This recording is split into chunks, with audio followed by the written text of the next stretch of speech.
এই সময়টা দোয়া কবুল হয়, আল্লাহ ডেকে ডেকে বান্দাকে দেন। একটু হাত তোলেন, চেষ্টা করবেন তো ইনশাআল্লাহ? সাহারি খেতে উঠে দোয়া করবো তো ইনশাআল্লাহ? আপনার বাসার এক কোনায় চলে যাবেন, একটু আলো আধারিতে চলে যাবেন, সেখানে গিয়ে বসে আল্লাহর কাছে একটু কথা বলবেন। সেজদা চলে যাবেন, সেজদা গিয়ে আল্লাহর সাথে একটু মন খুলে কথা বলবেন। আল্লাহ, আমি অনেক গুনাহ করেছি, আল্লাহ আমি অনেক পাপিষ্ঠ। শুনেছি আপনার রাসূল জানিয়েছেন যে এই মাসে নাকি আপনি অনেক পাপিষ্ঠকে মাফ করে দিবেন। আল্লাহ, আপনি নাকি অনেক জাহান্নামে যাদের নাম চলে গেছে জাহান্নামী তালিকাভুক্ত, তাদেরকে মুক্ত করে জান্নাত দিয়ে দিবেন, আপনি নাকি ওয়াদা করেছেন। আল্লাহ, আমাকে একটু তাদের মধ্যে শামিল করে দেন। আল্লাহ, আপনি দিলে আপনার কোনো অভাব হবে না। আল্লাহর সাথে একটু কথা বলা, মুনাজাত করা ভোর রাতে করার চেষ্টা করবো তো ইনশাআল্লাহ? ঘরের এক কোনায় চলে যাবেন, সাহারিটা আগে আগে খেয়ে শেষ করবেন, আজানের এখনো 15 মিনিট বাকি। চলে যান এক কোনায়, উজু করে দাঁড়ায় যান 2 রাকাত নামাজে, চলে যান সিজদায়, একটু দোয়া করেন। নিরিবিলি জায়গা যদি বাসায় না থাকে, ছাদে চলে যান, মসজিদে আগে চলে যান, এক কোনায় চলে যান। এই সময়ের 10টা মিনিট অন্য সময়ের ঘন্টাকে ঘন্টার চাইতে মূল্যবান। চেষ্টা করবো তো ইনশাআল্লাহ? সিয়াম আমাদেরকে হারাম ছাড়ার প্রশিক্ষণ দেয়।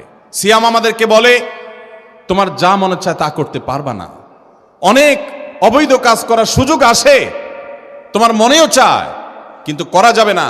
কারণ যে তুমি রোজা রয়েছো, রোজা রেখে তুমি ট্রেনিং নিয়েছো যে পানি থাকলেই পান করা যাবে না, খাদ্য থাকলেই খাওয়া যাবে না, ক্ষুধা থাকলেই খাওয়া যাবে না, আল্লাহর ভয়ে বেঁচে থাকতে হবে। এই বিষয়টাকে সামগ্রিক জীবনে অ্যাপ্লাই যেন করি, সেই শিক্ষাটাই রমজানের রোজা আমাদেরকে দেয়। আল্লাহ আমাদেরকে সেই শিক্ষা গ্রহণ করার তৌফিক দান করুন। ভাইরা আমার, রোজাকে যদি আপনি এক কথায় বুঝতে চান, এক কথায় যদি বলি রোজা কি, তাহলে আপনি বলতে পারেন রোজা বলা হয় সবরের নাম। রোজা কিসের নাম ভাই? সবরের নাম। ওই যে ক্ষুধা আছে, খাবারও আছে, তৃষ্ণা আছে, পানিও আছে, তারপরও খাচ্ছেন না, এর নাম সবর। এর নাম কি? ধৈর্য ধারণ করা, নিজেকে নিয়ন্ত্রণ করতে শিখা। আমাদের যুবকদেরকে উচ্ছৃঙ্খল হওয়ার জন্য হাজারটা আয়োজন ভোগবাদী এই সমাজে আছে। ইসলাম শুধু বলে ভোগ নয়, ত্যাগ করতে শিখো, কন্ট্রোল করতে শিখো, নিয়ন্ত্রণ করতে শিখো নিজেকে। যেখানে সেখানে ডাইরেক্ট হয়ে যাওয়া নয়, নিজেকে আটকে রাখা, নিয়ন্ত্রণ করা, সবর করা।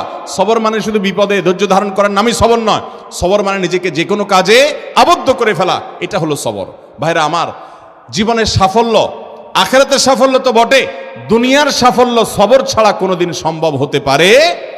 একজন ছাত্র, তার পড়ালেখা করতে ভালো লাগে না, পড়ায় মন বসে না, তার মনে চায় শুধু ফেসবুক টিপতে, আছে না নাই? এরপরও সে নিজেকে যদি পড়ার মধ্যে ধরে রাখতে পারে, নিজেকে যদি সে নিয়ন্ত্রণ করতে পারে, ওই ডানে বামে এদিক সেদিক ঘোরাঘুরি না করে সে যদি বইয়ের মধ্যে পড়ে থাকে, পড়াশোনা ঠিক মতো করে, তাহলে তার ক্যারিয়ারটা ভালো হবে কি হবে না? ইনশাআল্লাহ হবে। তাহলে সবর করলে তার জন্য ভালো কিছু অপেক্ষা করে। একজন মানুষ ব্যবসা শুরু করেছে, সে ব্যবসা করতে গিয়ে যদি ধৈর্য ধারণ করতে পারে তাহলে সে শাইন করে। আর যদি ধৈর্য ধারণ করতে না পারে, ব্যবসা একটা শুরু করছে, আজকে একটা কাস্টমার নাই দেখে কালকে আরেকটা, এরপরের দিন আবার আরেকটা, এক কাস্টমারের সাথে 2 কথাতে 3 কথা বেশ কম হয়েছে, ঘুষি মেরে দিছে, দোকান সুদ্ধা বন্ধ, জেলে চলে গেছে, ব্যবসা লাডে উঠছে। ঠিক না ঠিক? যদি কোনো ব্যবসায়ী সবর না করে, সে সফল ব্যবসায়ী হতে পারে? স্বামী স্ত্রীর জীবনে, দাম্পত্য জীবনে সবর না থাকলে তারাও সুখী হতে পারে না।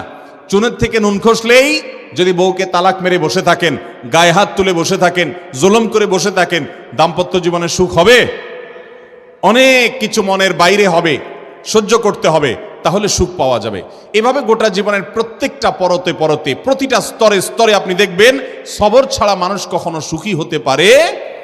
রোজা আমাদেরকে সেই শিক্ষা দেয়, বান্দা তুমি সবর করতে শিখো। তোমার সামগ্রিক জীবনে সব ক্ষেত্রে তোমাকে সবর করতে হবে।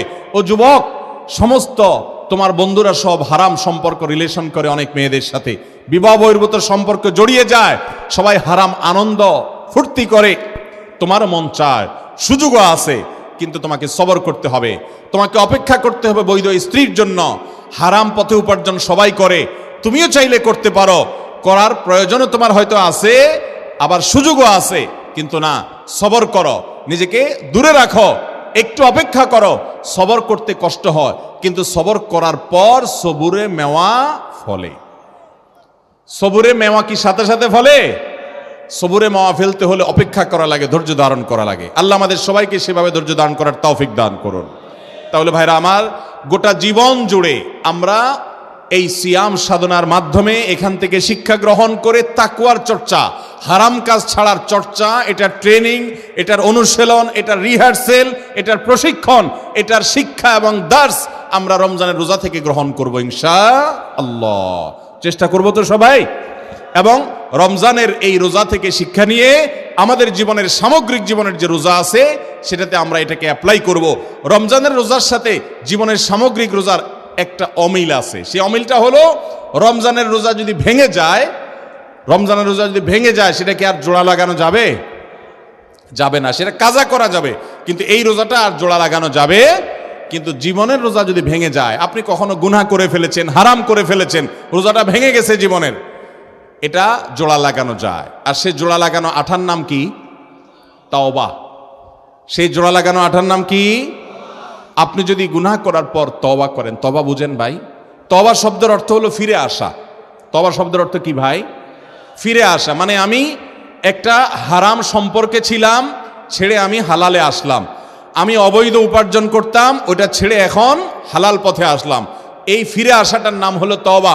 শয়তানের গোলামি করতাম, আল্লাহর কাছে ফিরে আসলাম। আল্লাহ বলেছেন, ওয়া আনিবু ইলাল্লাহ, তোমরা আল্লাহর দিকে ধাবিত হও, আল্লাহর দিকে ফিরে আসো। ফাফিরু ইলাল্লাহ, তোমরা আল্লাহর দিকে ভাগো, শয়তান তোমাদেরকে জাহান্নামে নিবে। নবী করিম সাল্লাল্লাহু আলাইহি সাল্লাম বলেছেন, তোমরা জাহান্নামে পতঙ্গের মতো, পোকার মতো আগুনে যেরকম ঝাঁপ দিয়ে পড়ো, তোমরা সেরকম ঝাঁপ দিয়ে দিয়ে পড়ো। হারামের হাতছানি তোমাদেরকে ডাকছে, চতুর্দিকে হারাম।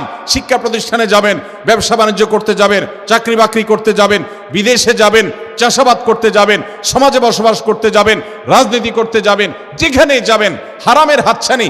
হারাম ছাড়া কোথাও টিকা কঠিন হয়ে যায়, সবাই ঝাঁপ দিয়ে সেদিকে চলেও যায়। কিন্তু নবী সাল্লাল্লাহু আলাইহি সাল্লাম বলেছেন, আমি তোমাদের কোমর ধরে ধরে শুধু টানি জাহান্নাম থেকে বাঁচাবার জন্য।